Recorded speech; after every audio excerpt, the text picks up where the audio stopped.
Oke, assalamualaikum, selamat malam buat kawan semua. Malam ini kita akan coba untuk belajar bersama atau mereview atau unboxing atau apalah itu. Tapi kayaknya lebih cocok belajar bersama aja. Nanti kita akan coba untuk menggunakan beberapa tombol yang ada di dalam alat ini. Ini adalah sebuah tang ampere atau di sini lebih tepatnya digital climate dengan tanpa merek, tanpa brand. Biasa ini produk dari Cina. Kelihatan sekali mungkin dari tulisannya ini yang kayaknya salah pengetikan atau emang sengaja dibuat begini, digital atau memang digital gitu aja. Oke lah, nggak apa-apa. Mari kita buka, di dalamnya kita ada apa aja.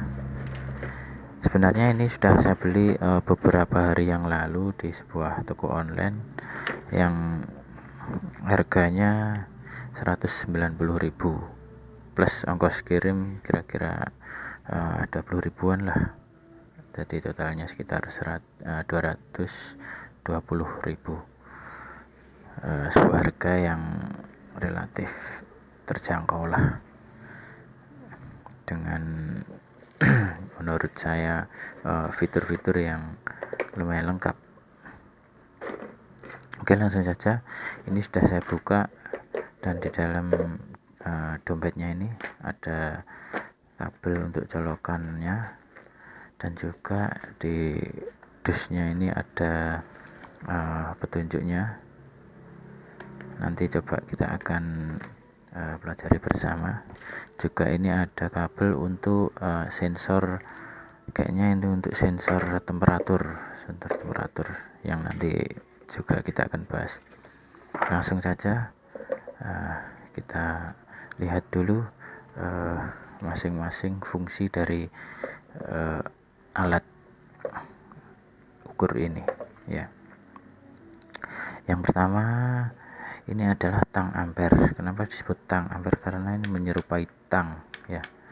Tang ampere ini biasanya kita gunakan untuk mengecek arus listrik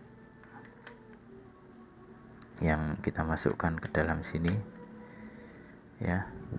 Dan ini ada beberapa tombol yang juga mempunyai fungsi masing-masing. Langsung saja kita mulai dari tombol yang paling atas. Ini adalah off, tombol off. Kemudian yang kedua adalah tombol NCV. NCV ini digunakan untuk melihat ada atau tidaknya sebuah jaringan, ada atau tidak ada tegangan atau arus mungkin ya. NCV sendiri kepanjangan dari non kontak voltase ya, non kontak voltase detection. Jadi ini untuk mendeteksi voltase tanpa kita kontak atau semacam, mungkin bisa kayak tes pen kayak gitu mungkin. Langsung saja kita coba mungkin ke kabel ini. Nah, kalau ada voltase yang mengalir di dalam kabel ini, maka dia akan berbunyi. Dan sebaliknya, kalau ini kita cabut, kita coba saja. Nah, kita cabut, maka dia tidak akan bunyi ya, tidak bunyi. Coba kita akan colokkan lagi.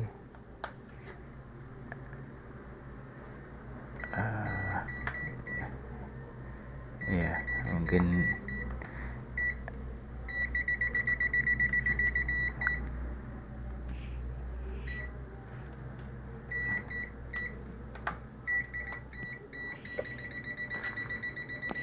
ya. Nah, nggak bunyi.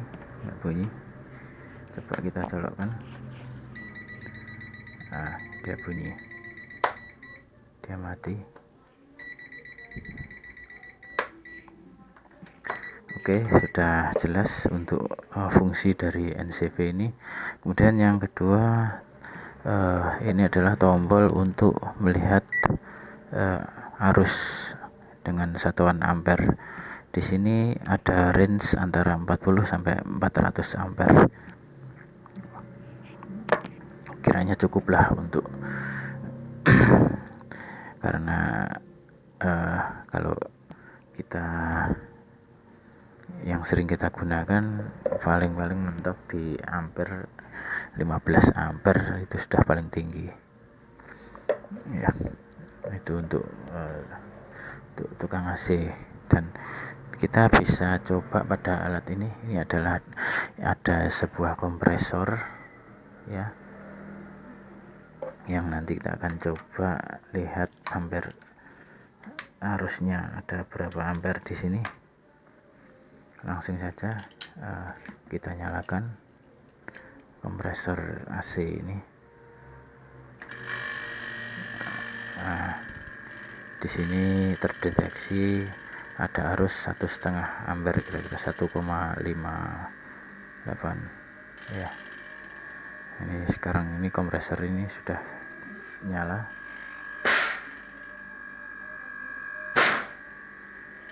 Ya, ampernya segini. Nah, gini caranya kawan-kawan.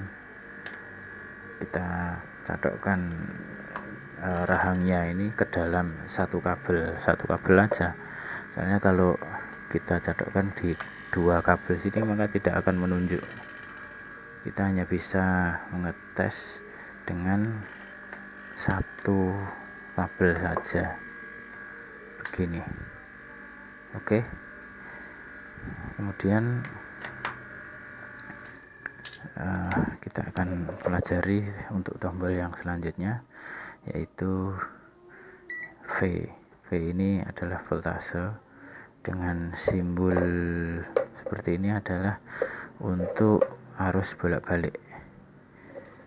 Dan untuk voltase ini kita membutuhkan kabel colokannya yang tadi ya. Kita colokkan untuk kabel merah di tempat yang colokan merah, hitam di hitam. Lalu kita akan coba cek voltase dari arus listrik yang ini. Untuk arus PLN ini biasanya kisaran antara kurang lebih 220 volt lah. Oke, kita coba saja.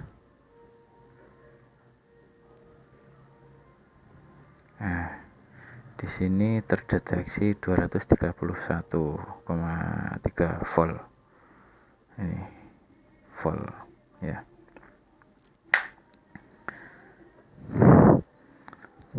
Dan selanjutnya, untuk tombol selanjutnya adalah untuk V, tapi ada simbol garis putus-putus dan garis lurus. Ini adalah simbol dari tegangan DC.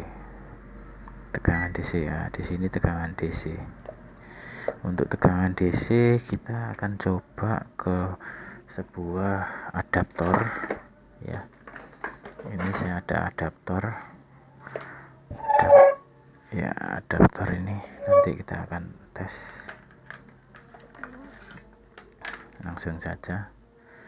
Nah, kita nyalakan dan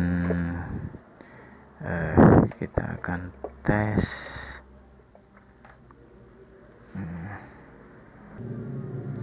Oke, sudah saya siapkan. Ini tadi adaptornya. Bentar, ini kabelnya ternyata bulat. Ini cek ruwet, ditoto dhisik.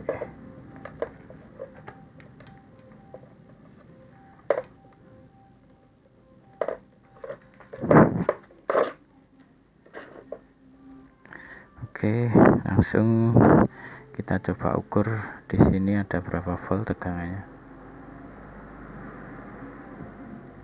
Nah, ini ada minus 04,95. Ini artinya kita kebalik dalam ngetesnya. Kita bisa balik gini. Nah, ini yang benar. Jadi di depan angka ini enggak ada minusnya. Jadi ini yang benar polaritasnya. Karena arus DC ini tidak bisa bolak-balik. Lain halnya dengan yang di sini tadi. Dia harus bolak-balik, maka kita bisa mengetesnya dengan cara dibolak-balik. Tapi kalau DC, kalau kebalik, maka dia akan muncul minus di depan angka sini. Ini terdeteksi 4,9 volt ya, kira-kira segitulah. Ini soalnya kalau dari speknya adaptor ini kira-kira 5 volt. Jadi ada 0,1 volt selisih toleransinya. Untuk yang satunya kita juga akan tes berapa volt, 11,9. Sedangkan ini realnya di sini adalah 12 volt. Jadi ada toleransi 0, kira-kira lebih 0,1 volt lah. Ini untuk DC. Kemudian kita akan menuju ke tombol yang ini ya. Nah, ini di sini ada beberapa pilihan tombol ya. Tombol ini untuk pengetesan on off, atau mungkin biasanya untuk ngetes sebuah jaringan itu nyambung atau tidak, atau mungkin sebuah kabel, atau sebuah peralatan apa gitu. Terus kemudian ada simbol garis 2, ini adalah kapasitor. Ini untuk mengukur kapasitansi dari sebuah kapasitor. Kemudian ini simbol dioda untuk mengukur dioda. Selanjutnya ini ada simbol ohm, ini untuk mengukur resistensi atau tahanan. Nah, gimana cara memindahkan 4 tombol ini? Nah, maka kita ada tombol funcs.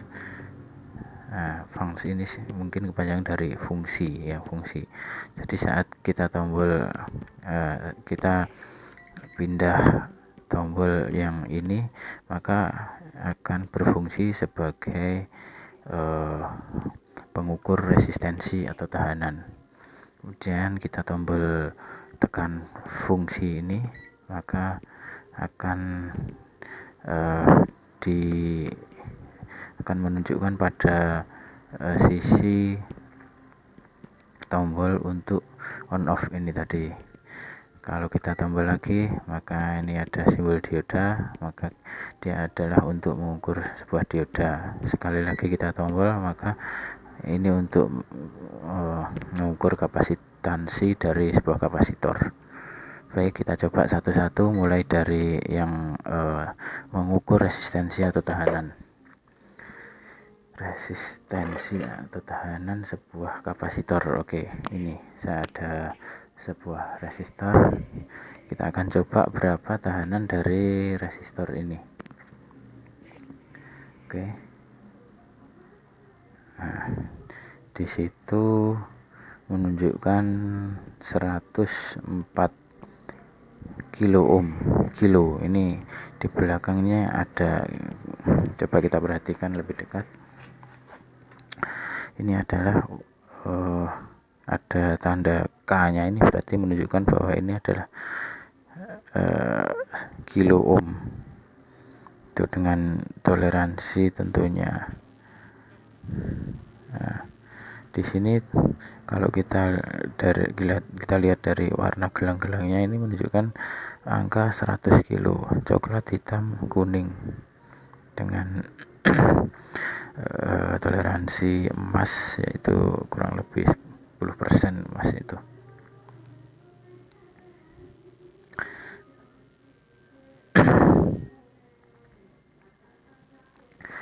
Oke, selanjutnya kita akan pindahkan ke tombol yang selanjutnya. Kita tekan saja fungsi ini, maka ini untuk mengetes sebuah kabel atau sebuah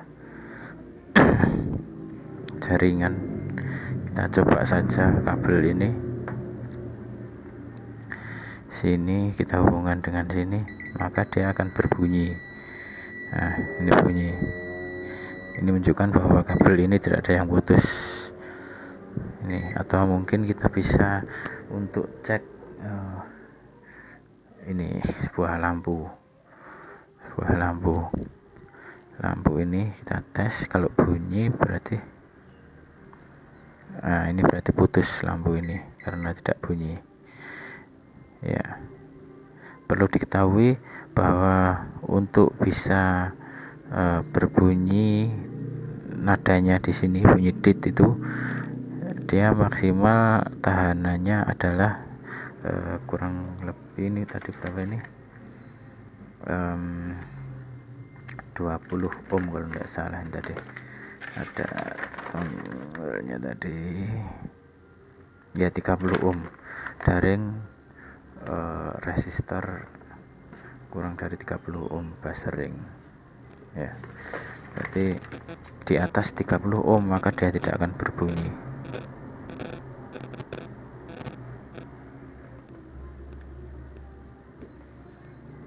Coba kita akan mengetes sebuah sekring ya. Ini saya ada sekring kecil ini yang bisa kita tes. Bunyi, berarti ini sekringnya nyambung. Atau mungkin ini ada resistor kapur ini yang biasanya nilainya memang kecil. Ini kalau di sini tertera ini 22 ohm ini. 22 ohm mestinya dia nanti berbunyi. Coba kita akan tes. Iya betul. Ya itu saja. Atau mungkin kita bisa untuk mengetes sebuah gulungan. Oh enggak sih, kalau gulungan itu nanti kita larinya ke ohm. Baik, kita coba tekan tombol yang selanjutnya. Ya, selanjutnya ini adalah untuk ada simbolnya dioda. Ini biasanya untuk rangkaian elektronik, jadi cocok untuk yang suka servis elektronik arus lemah. Nah, ini ada sebuah dioda. Coba kita ukur. Nah, di sini menunjukkan 585. Ini berarti diodanya masih normal. Kita balik saja, harusnya nanti tidak menunjukkan angka. Nah, ini berarti dioda normal. Oke, langsung saja kita tombol untuk yang tombol selanjutnya. Nah, ini adalah untuk mengukur kapasitansi dari kapasitor. Langsung saja saya akan coba ini ambil sebuah kapasitor. Di sini tertera 200 mikro. Nah, coba kita ukur pakai alat ini, nanti dia menunjukkan berapa mikrofarad. Ya, kita tunggu. Agak lama memang biasanya. Dia menunjukkan 228 mikrofarad. Ya, memang untuk nilai 200 ini dia udah melebihi dari range-nya pengukuran. Jadi kalau kita lihat di tabelnya ini, untuk range pengukurannya itu antara 5 nanofarad sampai 200 mikrofarad. Jadi untuk 200 ke atas biasanya memang dia sudah nggak akurat lagi. Kita akan coba untuk kapasitor yang lainnya. Ini kapasitor ini juga, ini nilainya berapa ini, 50 mikrofarad ya, 50 mikro. Kita akan coba nanti apakah dia masih normal atau tidak. Oke, 48,8. Masih oke lah segini, soalnya ini memang di sini ada toleransi. Nah, ini kita coba baca di deskripsinya sini. Ini 50 mikro minus 5 atau plus 10%. Jadi dia minus 5%. 5%-nya 50 itu kira-kira 2,5 ya, 2,5 kalau ini tadi menunjukkan 48 berarti masih oke lah. Dan plus 10%, 10%-nya 50 itu 5. Jadi kalau misalnya ini tadi menunjukkan sampai 55 berarti ini juga masih normal gitu. Kita akan coba yang lainnya dengan kapasitor yang tadi sudah saya carikan. Kapasitor ini sudah agak melembung, ini menunjukkan bahwa ini sudah tidak normal.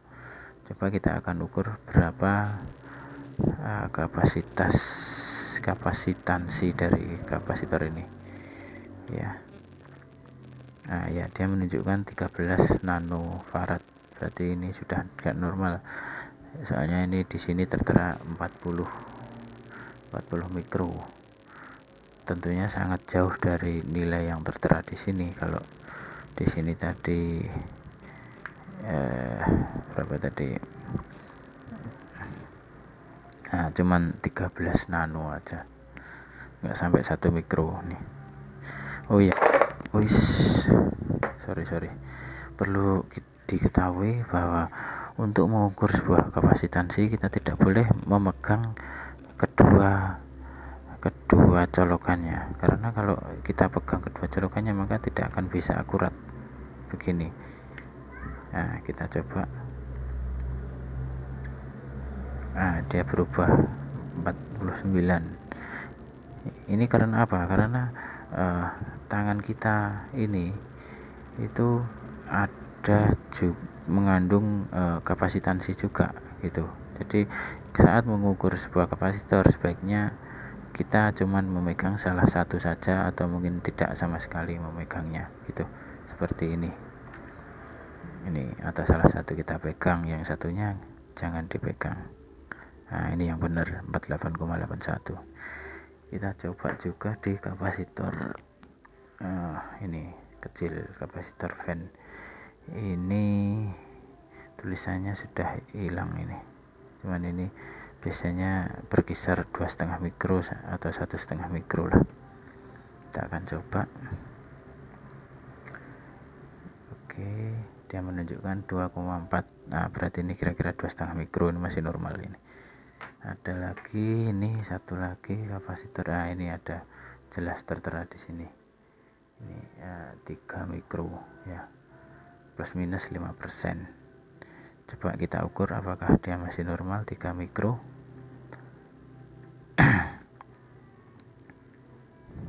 Nah dia sudah turun jauh dari 3 mikro dari nilai yang tertera 2,5 karena 5%-nya 3 mikro itu mestinya enggak sampai 5 gitu. Oke, selanjutnya kita akan pindah ke tombol yang selanjutnya, yaitu ini ada tulisan Hz. Nah, Hz ini adalah satuan untuk frekuensi. Jadi dia untuk mengukur frekuensi, biasanya frekuensi dari jala-jala PLN atau arus listrik PLN.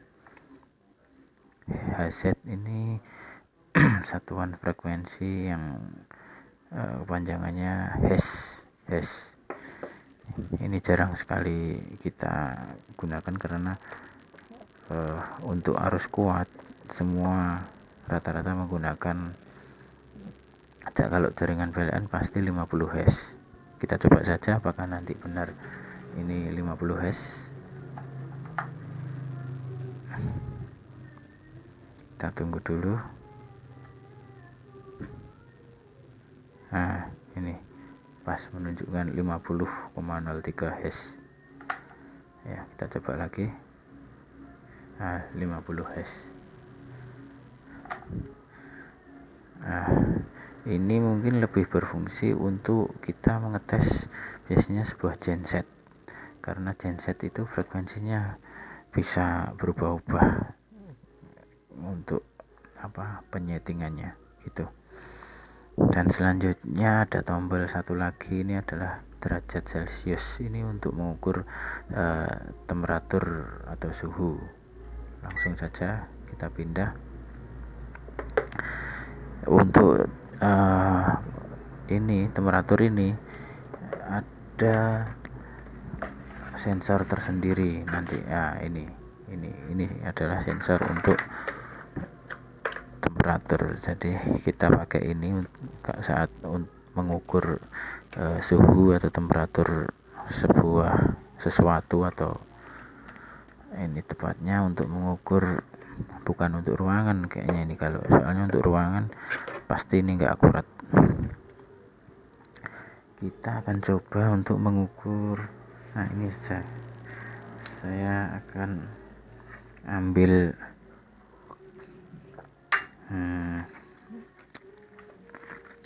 sebuah rokok. Kalian saja, saya akan menyalakan.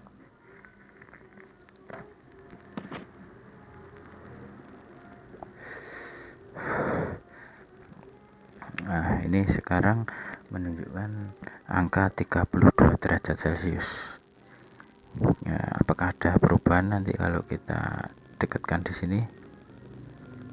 Nah, di sini menunjukkan 250 derajat Celcius. Ini rokok ini. Coba lagi. Nah, sampai 190, 180 ini. Tapi kayaknya kalau untuk temperatur ini diragukan keakuratannya. Jadi yang paling sering kita gunakan biasanya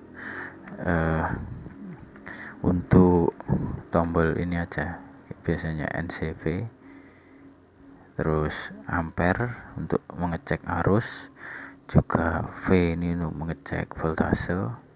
Kemudian ini ada tandanya gini, adalah untuk arus bolak-balik atau arus yang langsung dari PLN. Selanjutnya V yang ada garis lurus sama garis putus-putus ini untuk mengetes arus DC. Ini juga jarang digunakan. Terus kita selanjutnya ini untuk mengetes kabel putus. Ini untuk kapasitansi kapasitor, untuk mengecek kapasitor. Ini untuk dioda, ini untuk ohm. Yang paling sering adalah untuk mengetes ini biasanya kapasitansi kapasitor sama ohm. Ini biasanya ohm. Kalau dalam kerjaan kita sebagai tukang AC biasanya mengetes sebuah termistor biasanya. Karena nggak ada termistor, mungkin lain kali saja kita bahas dalam video yang lainnya. Selanjutnya Hz dan derajat Celcius tadi. Ya, ini saya hampir lupa, yang tadi ada tombol untuk yang kedua ini adalah hold. Tombol hold ini untuk mengunci. Jadi saat kita melihat contohnya seperti ini, kita untuk melihat voltase dari tegangan PLN, nanti bisa kita kunci. Nah, langsung saja ini. Nah, di sini terdeteksi 232. Nah, kalau kita tekan tombol hold, maka dia akan mengunci meskipun sudah kita lepas ininya, kabelnya ini. Nah, ini tetap mengunci di angka 232.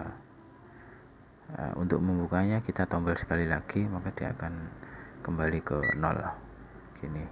Oke. Kemudian ada tombol rel ini. Rel ini biasanya untuk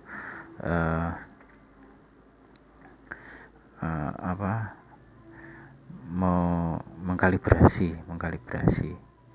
tapi ini jarang kita gunakan. Kayaknya itu saja. Yang paling penting biasanya adalah untuk tes kapasitor, voltase ini sama ampere, terutama ampere ini yang paling sering kita gunakan. Oke, mungkin gitu saja untuk review kita kali ini.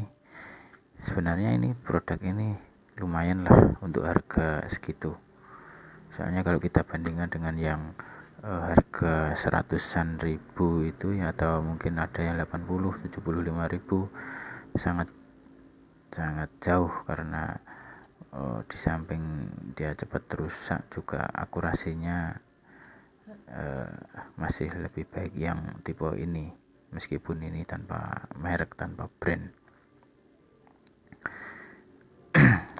Oke, kayaknya cukup untuk video kali ini, dan mohon maaf untuk mungkin ada salah-salah kata atau salah dalam menjelaskan.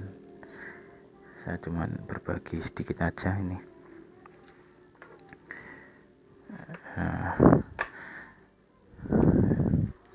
Oke, begitu saja. Terima kasih dan assalamualaikum.